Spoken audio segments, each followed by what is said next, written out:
I'm honored to be here because I really think that the West Coast of the US meeting entrepreneurship is the absolute future of this country. I don't think it is Washington. I don't think it's anything that's happening on the East Coast. I don't think we should care if there is a bailout. I don't think we should care if there is a stimulus. I don't think we should care whatever happens there, because the technology innovation curve always goes on. Not World War I, not the Great Depression, not World War II. Nothing that politicians have ever done has changed and stopped it. It always goes on, and it increases exponentially. And when technology explosion meets entrepreneurship, then you create wonderful new things. And the speed of technology innovation is actually accelerating more and more. So, what took Bill Gates, 20 years to build, the Google guys did in 10 years, and it goes faster and faster and faster. That means that, a place that rewards creativity and entrepreneurship, like the West Coast of the US, from LA to Silicon Valley to Seattle, is the absolute place to be. It's the place that is resistant against any form of depression or anything that's going on, as long as this entrepreneurial spirit survives. So the first thing you have to do to be successful is to be invited here and speak. No, just kidding. I think it's the other way around. So you have to do something, and then they invite you. So in our case, we started a revolutionary company in the video game space. People would think, video games, what's new there? What can you do? What can you revolutionize? That's already a new industry and a cool industry. And it turns out that it's actually possible to disrupt and change the video games industry in a very, very dramatic way. And so since we started Trion a few years ago, we have now raised over $100 million in initial financing. At the last half of 2008, we raised the second largest venture capital round in the world, and at the largest valuation of a pre-revenue company ever in history. So Silicon Valley has seen a lot of crazy things, but in this case, we are unique. So I want to talk about a little bit of what we did to get to that position, and I want to do it in very broad strokes so that everybody can take something home from this. So the first thing is observation. So sit back and look at the industries. Any industry that interests you, it doesn't matter. Because every industry out there is affected by this accelerating innovation curve. Every single industry out there, therefore, has pain. And a lot of pain. And so, you can clearly see the pain in this picture. I don't know if you can see this, clearly. But the guys that are hanging down there on the right, those are the New York Times, those are Time Warner, those are Universal Music, those are literally everybody in this world, Verizon, AT&T, literally everybody in entertainment, media, and communications. This entire multi-trillion-dollar market is going downhill. There is not one segment of the global entertainment, media, and communications industry that has a combination of high growth rates and high margins. They are all affected. They're all hanging there. And every single linear format, if you had started 5 years ago to shorten every single media company on the planet and you had done it with leverage, you'd be incredibly rich right now. So, and that already happened before the recession, and of course the recession is speeding this up like you have no idea. So the first thing, if you want to start your own company, is observe where the pain is. Pick an industry that you're passionate about and pick a big one. And if you find the pain, there is the opportunity. And then actually analyze and find more pain. Because there is, even in areas that people thought are very cool and strong, there is even more pain. So all these skeletons on the left there are most of the big video games companies. Midway, Eidos, THQ, you name them. Even Electronic Arts is very, very close to hanging there. So even this segment of the entertainment and media industry that people thought was robust and great and strong is affected and is in pain. So that is a huge industry in itself, and it is in pain. And if you look at a market leader like Electronic Arts, in an industry that still has top-line growth, their bottom line is collapsing. Why? Because they have all these problems. Rising upfront development costs. The only thing that's growing faster in the video games industry today than revenue is the development cost, which means their margins are eroding, despite the fact that the industry is still growing. They have only limited social connectivity in their current generation of video games. If you play a video game today, you can go online. If you have an Xbox, a PS3, you can play with a few people. But it's only peer-to-peer connectivity. You can have massively social environments. And because that's the case, you also have very limited business models. You can essentially only sell your game, and that's it.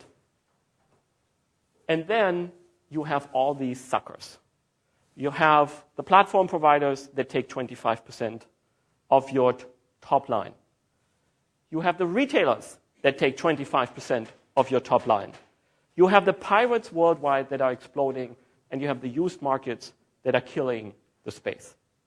So you see that this very doomy, gloomy picture is actually pretty accurately representing almost every single aspect of a multi-trillion-dollar industry. And that means there must be dramatic opportunity. And you just have to find it.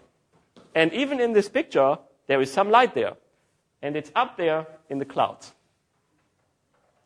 So, and in this case, actually, in the truest sense, it is in the clouds, and it is actually in cloud computing. So, if you look at the drivers for this dramatic pain, almost all of them have to do with broadband. Broadband allows piracy. Broadband allows new business models. Broadband allows for massively social alternative offerings. Broadband is driving people away from linear formats. And it is quickly becoming, on a global scale, the largest media, entertainment, and communications platform in history. It is much bigger than cable, much bigger than broadcast television, much bigger than movies have been. And the moment that people shift from dial-up internet, where they have to pay by the minute or free up their phone line, to broadband, they start to hang out, and it's becoming this giant entertainment and media platform. And the big franchises, the big networks, the big, if you want, hit shows for the broadband era have not been created. You only see emerging franchises. And if you think about the time when cable started, the first thing that people did was to put NBC and ABC on cable. And they called this original cable programming. They only used cable for new distribution. But then other people, much smarter people, said, wait a minute, you can actually use cable for original programming. You can narrowcast. You can charge. Everything that was created innovative in television in the last 25 years was original cable programming. From HBO to MTV to CNN to ESPN. And the broadcast companies couldn't get it. And those giant franchises for the connected era have not been created. There are attempts. There is, Club Penguin. There is World of Warcraft. There are certain initial things. But there are no general, large, established networks, franchises for broadband entertainment out there. But even those initial franchises already show the massive potential. And I can give you an example that you might only understand if you know the video game space. But there is this online game called World of Warcraft out there. It is one small category of video games called RPGs, role-playing games. Right? I have an avatar, I run around, I kill monsters. That's the game, basically, essentially. And I go on quest. On the PC, the RPG category was a dying category, mostly because of piracy worldwide. So it's a small category to begin with, and it was going down because of piracy, and less people were actually interested in making games for their platform. Along comes Blizzard, a very good game developer, makes a very good RPG, role-playing game, and brings it online and adds server components and multiplayer gameplay to it. They're now able to charge a subscription, $15 a month. They're now able to prevent piracy. And they turned a dying video games category into a $1.3 billion annuity business with 50% plus operating margins. The largest individual media franchise of all times. And that's an initial product for broadband entertainment. So the initial attempts really show the potential here, and there is massive opportunity. So you observe, you find the pain, you really analyze what causes the pain, you find the opportunity. Once you found the opportunity, you articulate your vision. How are you going to exploit this opportunity and in the truest sense of the word, disrupt the industry, create a giant business in this wide open space that the incumbents have opened up by not being able to react to this opportunity clearly. In our case, it is nothing less than cloud entertainment. You all know this kind of buzzword, cloud computing, which has so many meanings. But what it really means is that you create a data-driven, continuous development process for things you do. And you move from packaged goods software to software as a service that constantly evolves and gets better. And people have done this in other categories of services. If you look at Google, they are doing this to Microsoft in a way. But you can absolutely do it to entertainment. And the only thing you have to really think about is, when cable came and people created original cable entertainment, what was different about it? What was using the unique capabilities of cable that broadcast television could not use? Well, narrowcast, for example. You cannot narrowcast. You cannot have 24 hours music or sports or reality on broadcast television because you have to give something to everybody. You cannot charge for it. You can't have an HBO or Stars and so on. Now think about cloud computing and broadband. What does it allow you to do? And then bring it all together and you have something that is very, very powerful. So instead of building video games in the old paradigm or entertainment or movies where you build everything up front and then you ship it and then you let it, pirates, steal it from you and the used market, resell it, you just build as you go. Build enough to get out there, collect data while people are playing and consuming your entertainment, and then you make it better on a daily basis. And you use data, you use other people's creativity, and you evolve the content constantly. If people get excited about measuring the quality of advertising, big deal. How about measuring the quality of content? How about getting out there faster, saving money, not building everything up front, and sticking it to the pirates in the used market while you do it? And really learning from what people want. And while you do it, let thousands of people play together. Give them massive social connectivity. You can do it in new cloud computing server architectures that allow you actually to have hundreds of thousands of people play together. And then, create business models that are different. Don't just sell it. Create, recurring businesses. Subscriptions, in-game item sales, vanity items. Now that I'm playing with hundreds of thousands of people, buying stuff in the game is almost as meaningful than buying a big car outside of the game. Because all my friends are there and I can show off. Once you have this connectivity, you can do all these wonderful things. And you can create terrific businesses. And remember, World of Warcraft, from a dying category, the world's largest individual entertainment and media franchise of all times. So the technology and the way to fit this equation and really create cloud computing is to take video games or any form of entertainment and move it out of the client, an individual computer, an individual projector, an individual console or game device, and take the entire computing out of that device and into the network. And when you do it, you can create cloud entertainment. And the only thing you need is connectivity, and connectivity is growing like crazy. There's nothing growing as fast as connectivity in this world right now. So once you have identified, once you have really articulated your vision, then you go about execution. And because you have a giant opportunity that you go after, the only thing you have to do now is to take out risk. The opportunity is giant. It's always there. You go after it. You just have to address all the things that could make you fail. So it's, if you buy a business with a lot of leverage and debt, the only thing you do is to pay down debt as fast as you can. You take out the risk. And you do the same here. You buy a business, basically, that is a giant opportunity. You start your business. You go after a giant opportunity, and then you just take out risk. So the first thing you have to do is to prove that you can build the technology.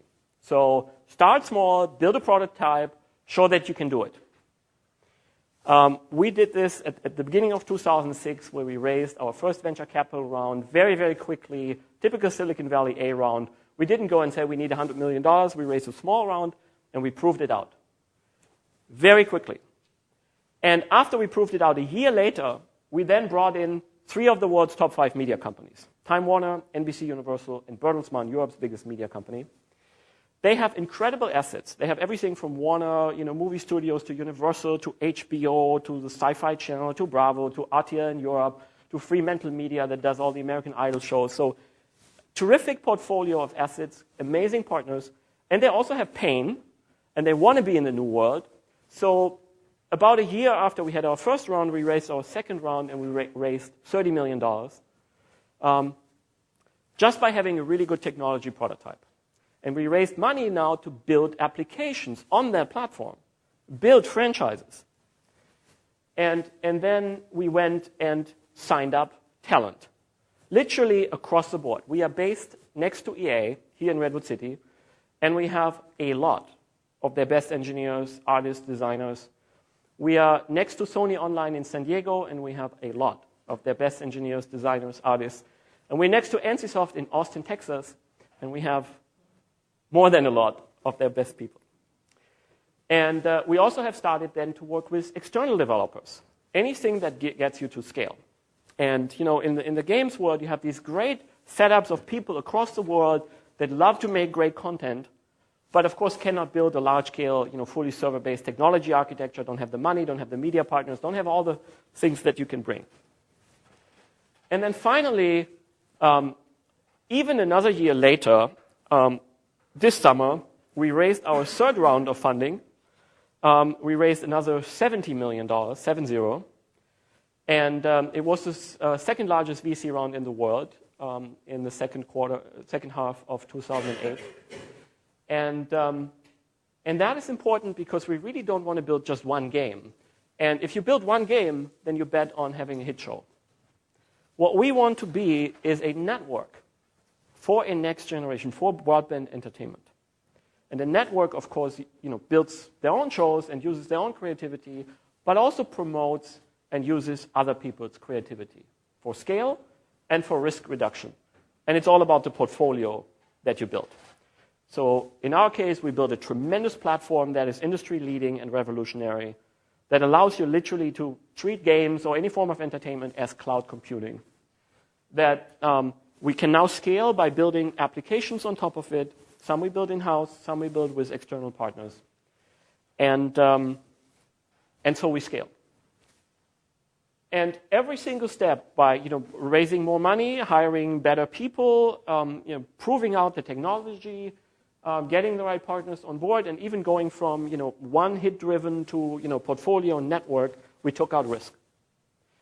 So there is not one single piece right now, we believe, that can sink us. And that is very, very important. But of course, there are some key elements that never change. No matter what you do and what opportunity you go after, you really have to give it all. I mean, don't become an entrepreneur if you're not ready to work your butts off. And if you're not ready to instill this passion and obsession in your team. So clearly, quality in this world where people have everything they want and can get everything they want is tremendously important. And you just have to look at Nintendo or Apple and see how companies that can build really high-quality products, insanely good products, are set apart, and in a way, it's winner takes all. We can have a team of 100 people build a product that a billion people can access on broadband worldwide.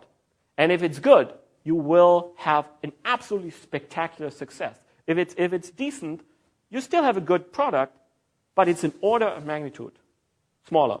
And if it's bad, it's another order of magnitude. So the obsession with taking the time, having enough money, focusing on the right creative environment is absolutely important. And I would argue not just for entertainment and media products, consumer products, anything that you have to sell to people anywhere in the world. You have to be obsessed with building absolutely incredible product. Obsession with people. So particularly in this environment right now, you can hire the best people. Even if you're a small company, if you have some money, you can get the best people. And if you can articulate your vision really clearly and you can show how you disrupt the big industry, you can take the best people out of the industry leaders. And don't compromise.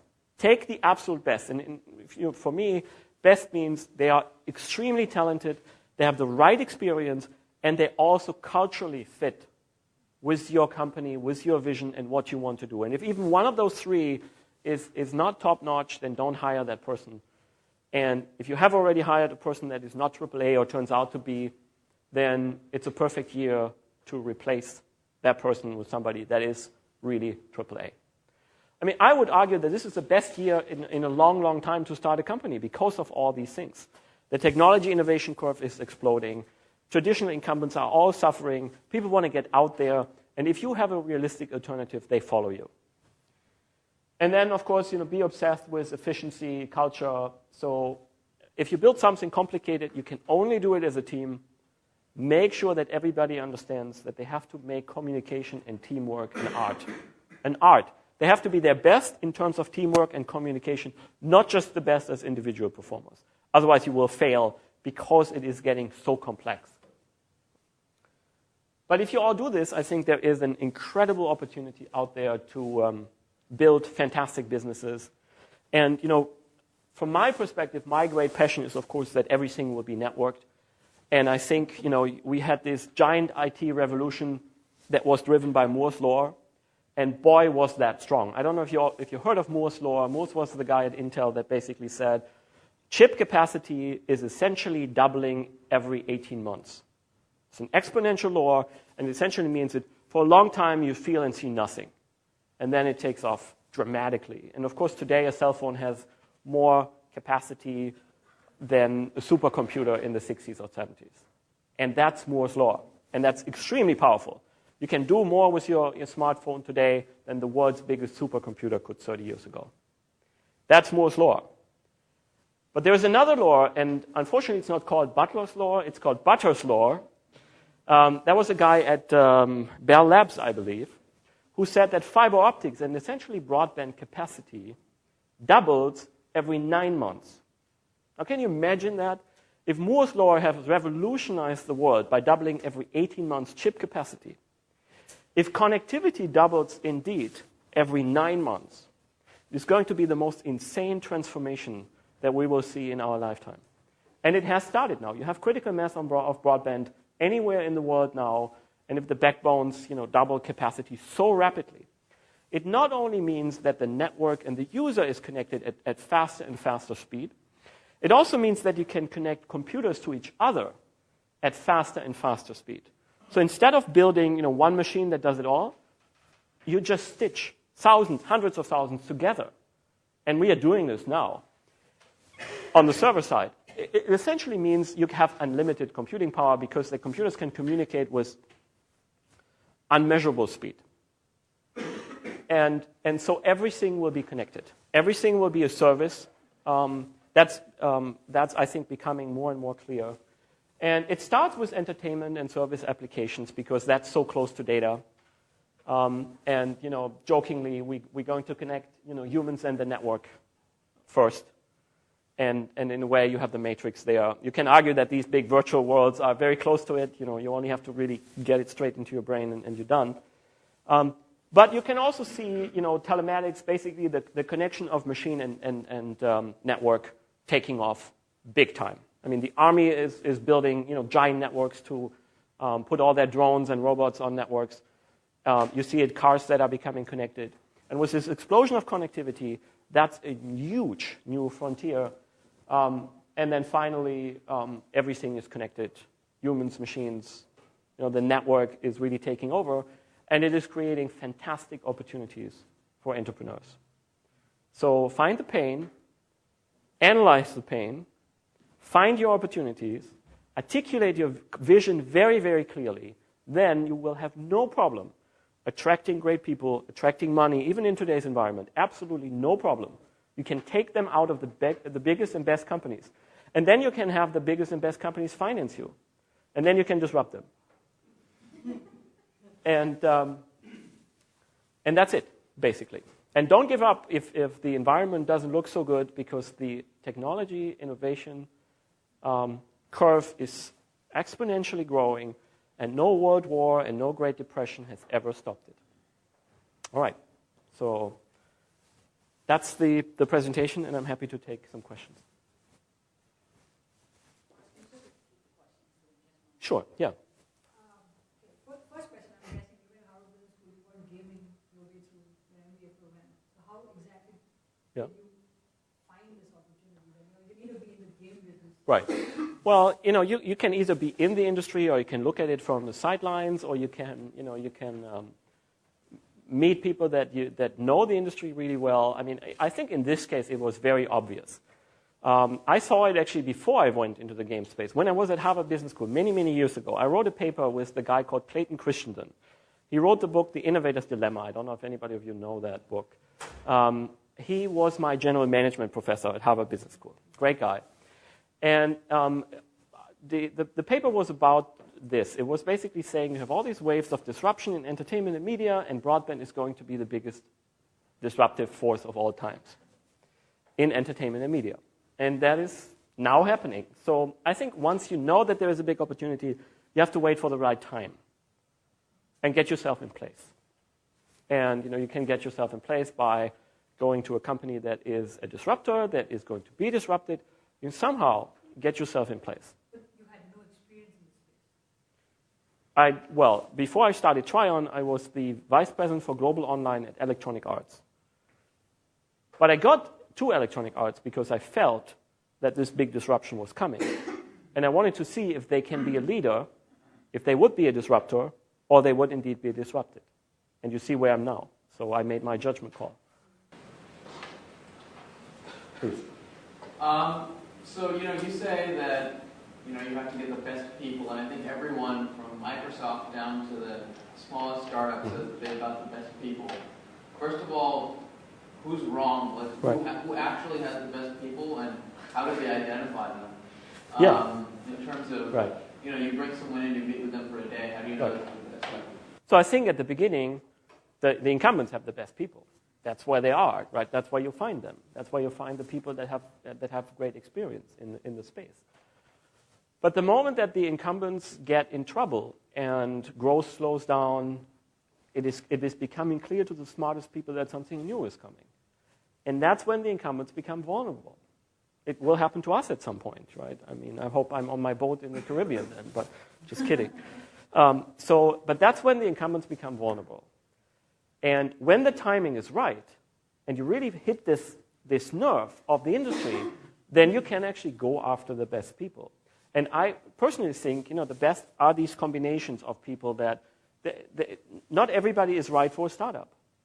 Not everybody is right for the new disruptive wave. You have to find people that, have great talent, that have relevant experience, and that share your cultural mindset. In many, many cases, it's not the people that have been there for 20 years or 25 years. It's the people that have been there for 5 to 10 years. They have enough relevant experience, but they're still hungry. And they also feel that, their time is coming. That this last business cycle, the last 25 years, was not their cycle.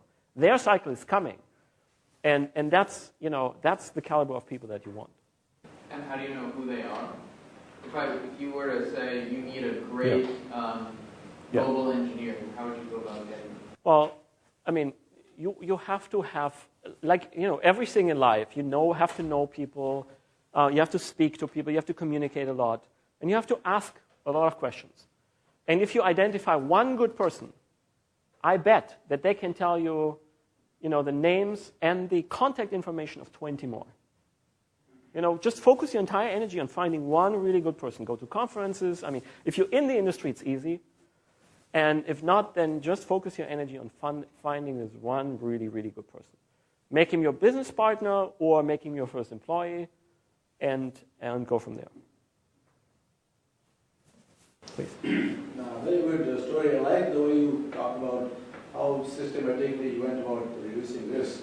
So where are you on that curve? I mean, what are some of the other risks that you haven't quite addressed and yet to be addressed? Right, yeah. So, I mean, we are growing quickly. We have now 180 people internally, and we also are working with external developers. At every single stage of growth, you introduce new risk, right? You grow to build a portfolio, to take out risk, to scale, you get more money. But of course, with growth, you introduce new risk because there are people that don't have the skill set to manage bigger companies. There are processes that are really great for 25 people, but not for 150.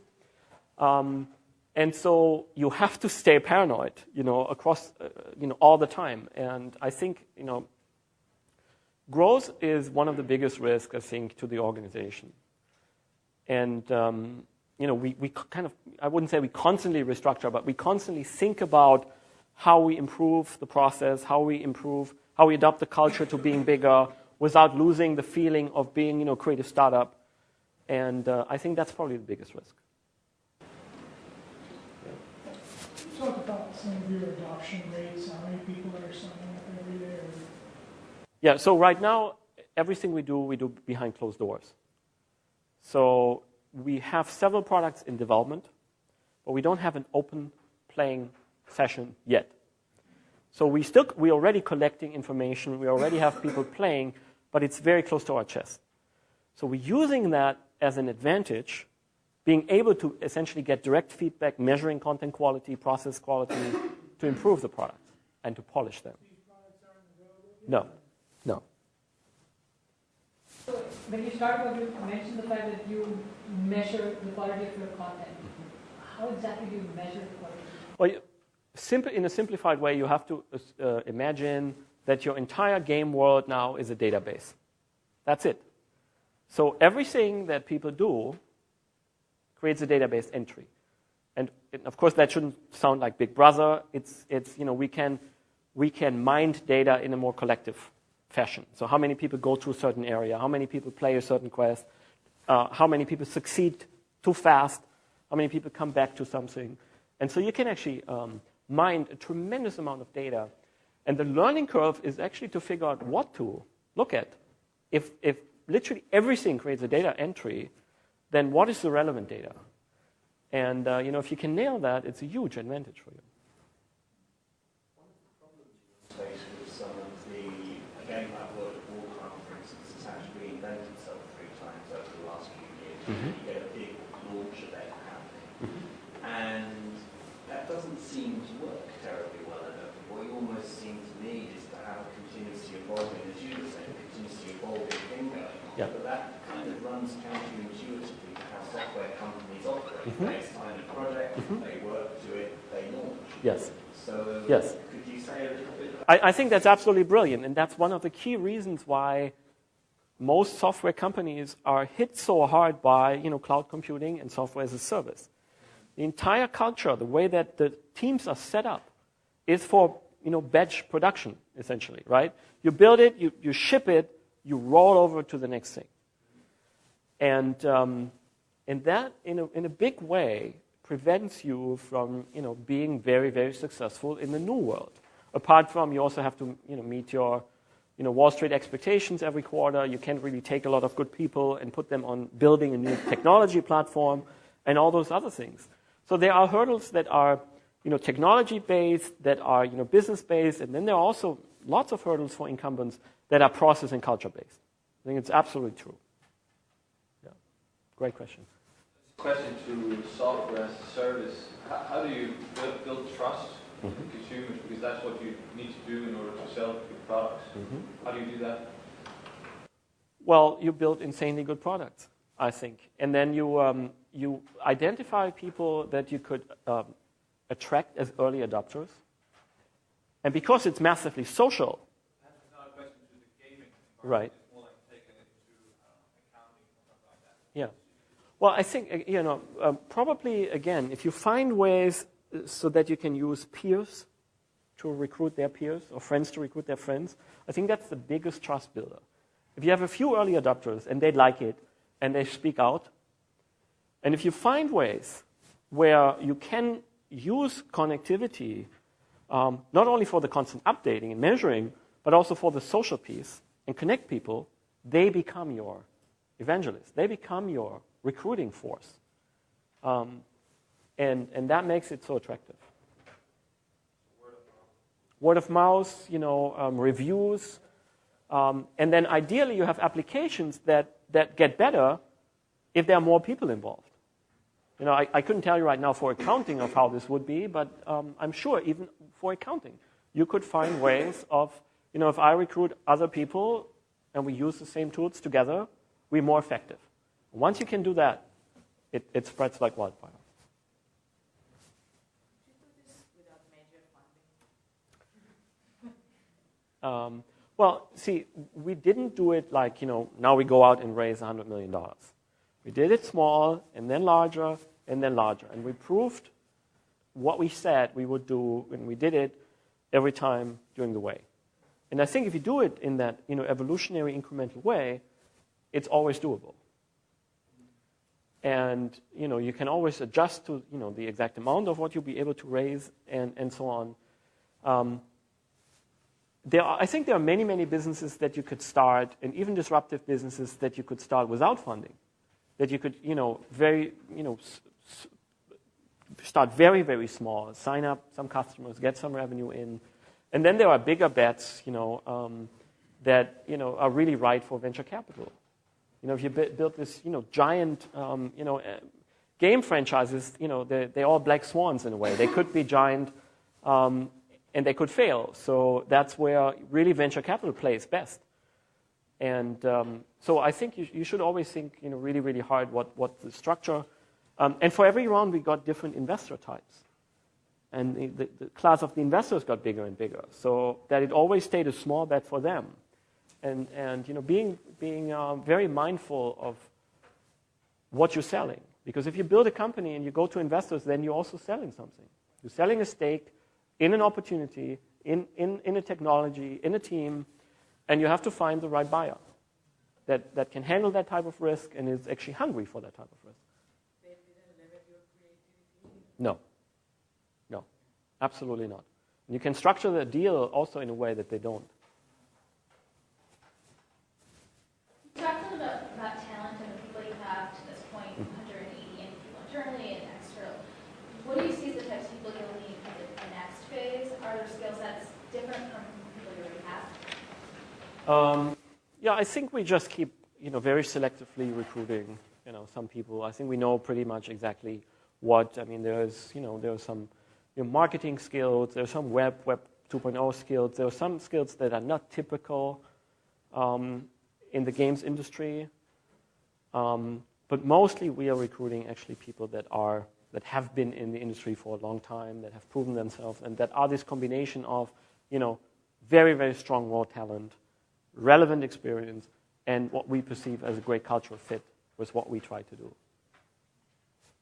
So when you were starting off, who were the first people you hired to join you? So one of each. One technology lead, one design lead, one art lead. So that you can very rapidly prototype. And in this case, you even prototype on paper first. I mean, when we got started, we had a design document and a technology document. That was all. But I couldn't have done this on my own. So you get a tiny microcosm of what you need. You get those people first. And then you can actually, talk to, VCs and so on, because then you're prepared. Then you can basically answer everything. And, we took a few months of preparation after we had kind of the core team together, really polished everything. But once we presented, in a few weeks, we got it all closed. And every single time we went fundraising, we did it in a matter of weeks. 2 or 3 weeks every single time. So how did you find these 3 people? Through my co-founders, through friends in the industry, through simply talking to them. And at that stage, it was not relevant to find find people to join it. Like I attended this other talk, and the person there mentioned that the first person that he hired was the VP of HR because right. Oh, I think that's. I mean, everybody's opinion. But we still don't have a VP of HR when we have 180 people. We had 150 people and raised over $100 million before we had a CFO. We had a lady that did accounting, HR, and operations, and was also my admin for the first time, and myself. That was our entire corporate overhead, to getting to 150 people and over $100 million in revenue. So the only two people that didn't add any value was she and I. Everybody else was in development and technology and engineering. There was absolutely no overhead. So I would say forget hiring an HR person. You have to be the salesman for everything. You have to be the salesman to the VCs, to the media companies, to the employees, anybody and everybody. And if you cannot articulate your vision so clear that people just want to be there right away, then don't do it. Are you guys looking to do another round, or? Yeah, we're good actually right now, I would say. Yeah. So, but we're still looking for great talent. And so, if you know somebody that you think is absolutely spectacular and would fit with what we do, we are always open to that. We're still hiring significantly. We hired about 100 people in 2008, and we are still going to hire a very significant number of people this year. One of the very few companies probably that is hiring, very aggressively. One question I'd like to ask, and by all means decline to answer. Okay. But I'm curious. One of the things we've been learning at the Kauffman Foundation for the last few weeks. In the what? One with the Kauffman Foundation. Okay. We brought in on a Global Scholars Program. One of the things mentioned is when you take large amounts of VC money, your own ownership of the company can become diluted. Has your ownership of the company become diluted by this? Far less than my value has appreciated. So every single round, my dilution was much, and the team. I mean, this is very, very important. You don't want to end up in a situation where the team has not enough stake in the company that they're interested. So everybody at Trion is an owner. Everybody has stock options, and we have still a very, very significant percentage of the company in the hands of the team. And the way we got there is by staging our fundraising, taking a small amount first and proving it, taking a larger amount and proving it, taking a big amount and proving it, and fighting hard for getting the right valuation. I have heard people saying that for a few $1 million they had to give away, 50%, 80% of whatever of the company. They should not be CEOs, they should not be running companies, they should not raising capital. If they can't defend the equity stake of their teams better, they shouldn't be doing it. So I think everything in life depends. How well can you articulate? How well can you stage it? How well can you find the people that have a particular appetite for this industry, for this risk, and then you get deals that make sense for them and make sense for the team. Right? So I don't believe in absolutes. And for the right opportunity, VCs are absolutely fantastic. We started out with Trinity Ventures and DCM here in Silicon Valley, 2 blue-chip VCs, and they have been absolutely outstanding partners for us. And then we added an LA-based VC, Rustic Canyon, and then we got the media companies, and then finally we went even bigger and got huge capital market funds to come in. And every single time we went to the people that had the right appetite, the right size and the right appetite for this kind of risk. Okay? Yeah, I mean, don't do dumb deals. That's, time it. All right. Please. You had obviously a lot of success with big media companies, really big companies investing in you. Can you talk a little bit about some of the barriers you had with getting them to invest and what you did? The hardest part was actually that we had to make room for all three. We had all three competing. We only thought we could accommodate 2, but we really wanted all 3. So we had to go back to our VCs and said, you have to make a little room so we can accommodate all 3 of them. So it doesn't have to come out of the team's part. Talking about good deals. And so it wasn't too hard, actually. I mean, they go to conferences. They constantly looking for opportunities. And they're absolutely looking for opportunities in those areas that they see disrupting their core businesses. They want to be there. They just don't know how to. So I'm not joking in a way if I say the same people that can provide employees and opportunity to you can even employ some of the money to you and get a stake. So it's not that just that you rip them off. You give them a stake in something great that you build, and you also give them insight into markets that they're really, really interested in. And in some cases, you can even partner. So we have one partnership with NBC Universal that I think is really, really groundbreaking. We're making a game, and one of their cable television networks, the Sci-Fi network, is making a television show. And why are we making this huge game world? They are telling a character story in that game world. And the show and the game will launch together. And because the game is fully dynamic, the show and the game will actually evolve together. And the president of Sci-Fi has been on record in the LA Times basically saying this is the holy grail. This is what we have been dreaming of. So I think you can always go for partnerships, win-wins, and with those guys. And then I don't think it's difficult. It's interesting when you talk about narrowcasting TV. And with the increasing connectivity, do you see scope for essentially narrowcasting some of this content to niche groups? So certain linguistic groups, people with disabilities, interest groups, and so on. You mean on cable or over broadband? Or yeah, no, of course. I mean, one of the things that broadband allows you to do is to narrowcast to an extreme never seen before, right? And since you do it globally, you have these interest and affinity groups that are even larger than the US market potentially. And you can definitely narrowcast much more than cable.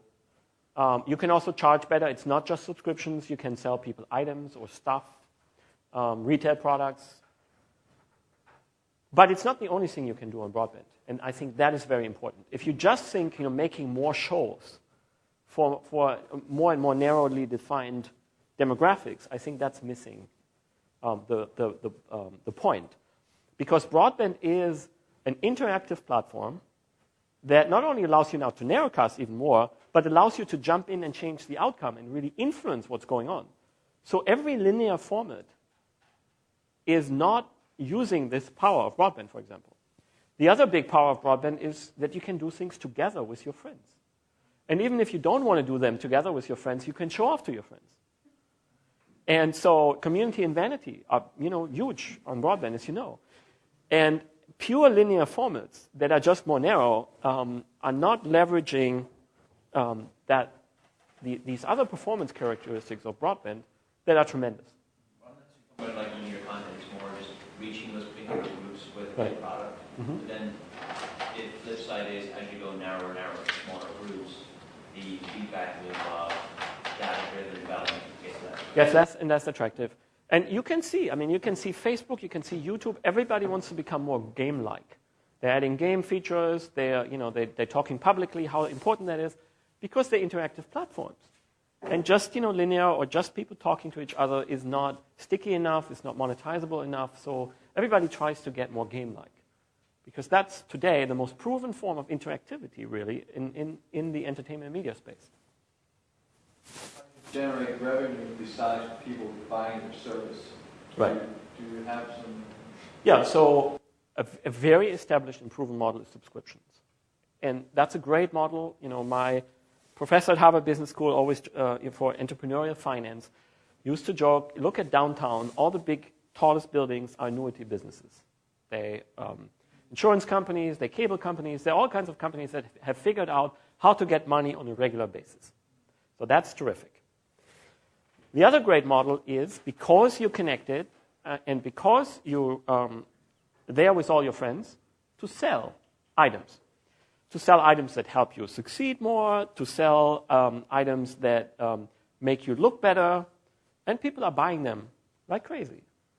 And, if you are in this game world for 20 or 40 hours a week, and all your friends are there, believe me, the status you have in that world becomes as important to you, in many cases more important than the status you have in the real world. And stuff that enhance your status in that virtual world are valuable to you. And that's the social connectivity that gives you that extra monetization power. There's people in Scandinavia where social, welfare is really high. They get enough to live off welfare, and they don't go to work anymore, even if they could, because they get all their status, the other reason why we go to work, from the social interaction in virtual worlds. So if you can, for $15 a month, be a hero, have this, kick-ass horse, giant sword, all your friends are there, and everybody thinks you extremely cool, then why bother with the real world? We're from Denmark, so we're paying. All right, so you know what I'm talking about. I'm German and Swedish, so I can talk about it. All right, any? This is really important to me. You said that you sold people on your vision. What is your vision? Well, the vision is that you can create an entertainment and media network for the broadband era that is as disruptive and powerful as HBO and CNN and MTV and all these have been in the cable era, or than NBC and ABC have been to the movie business. That we are in this giant new disruption, and that a successful business in the new world has to incorporate all the strengths of the broadband platform. Has to be massively social, has to be constantly evolving, has to be, as it has to be a service, has to be cloud computing.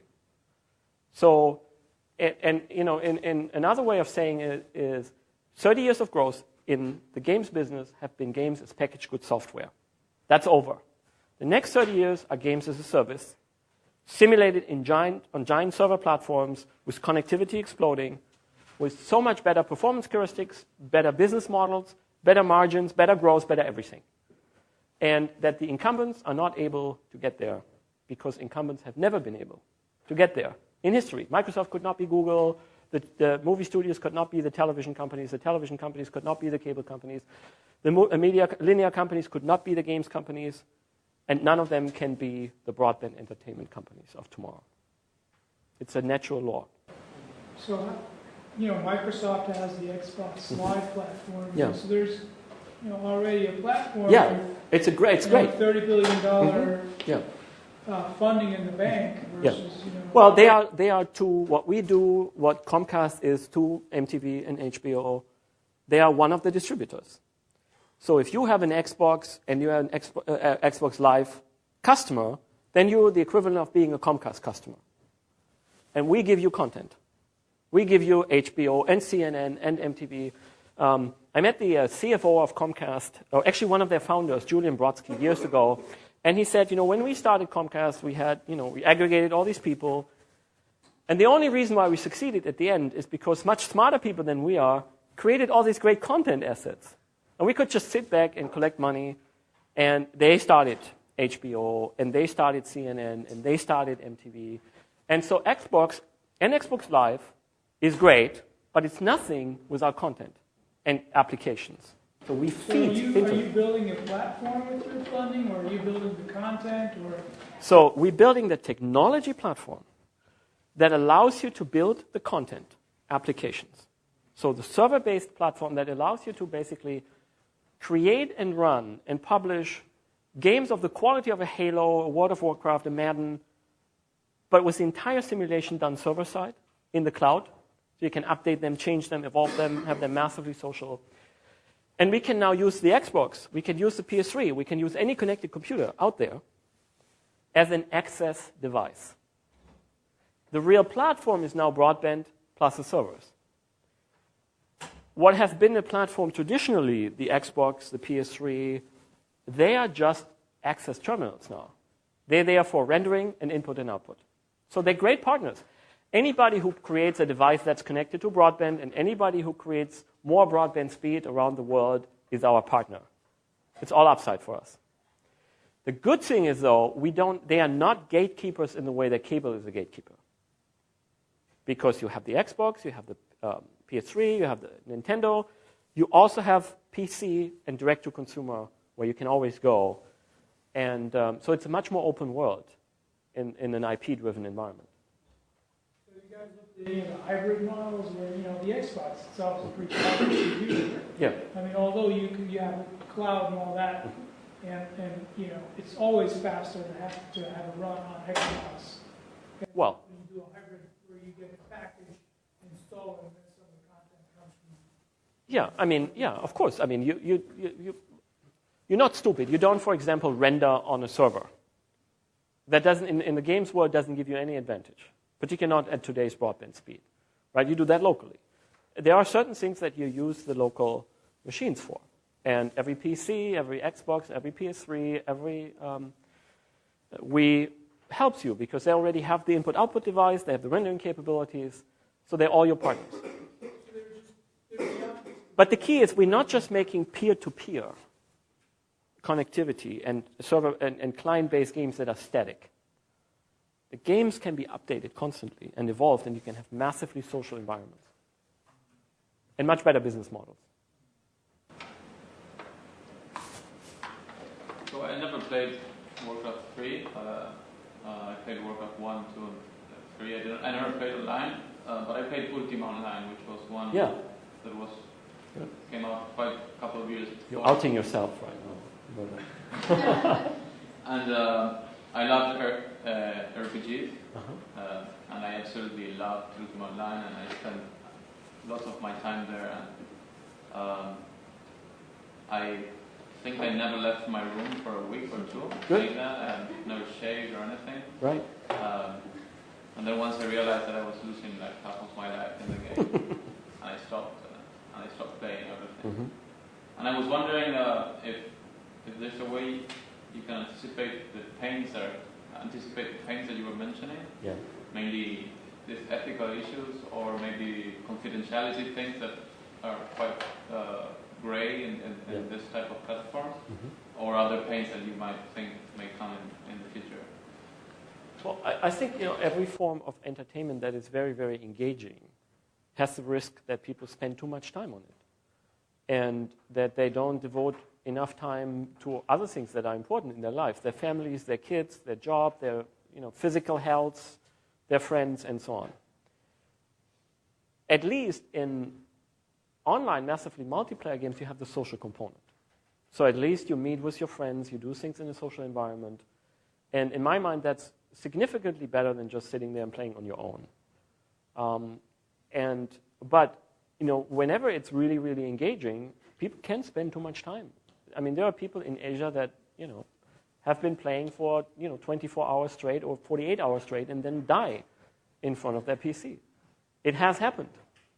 Of course, kids die playing in the streets, right? I mean, everything has risks.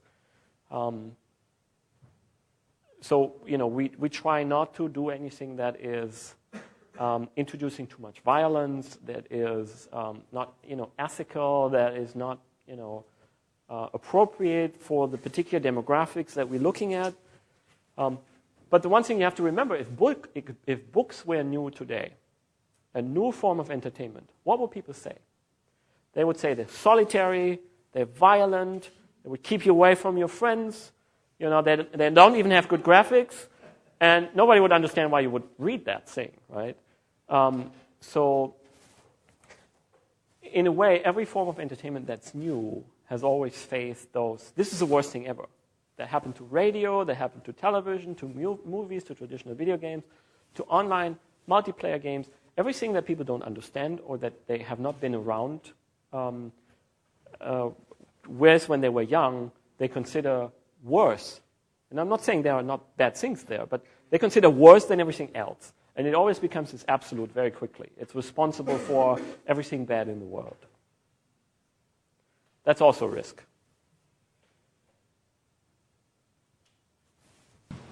Could you comment on going forward? I mean, what do you need in order for you to succeed? Well, we need a continuous inflow of great and talented people.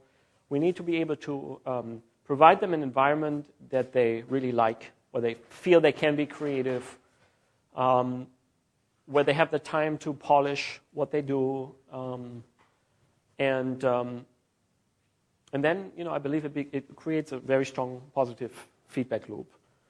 But we have to stay vigilant. I mean, we could be disrupted by somebody else very quickly, and I think it goes faster and faster.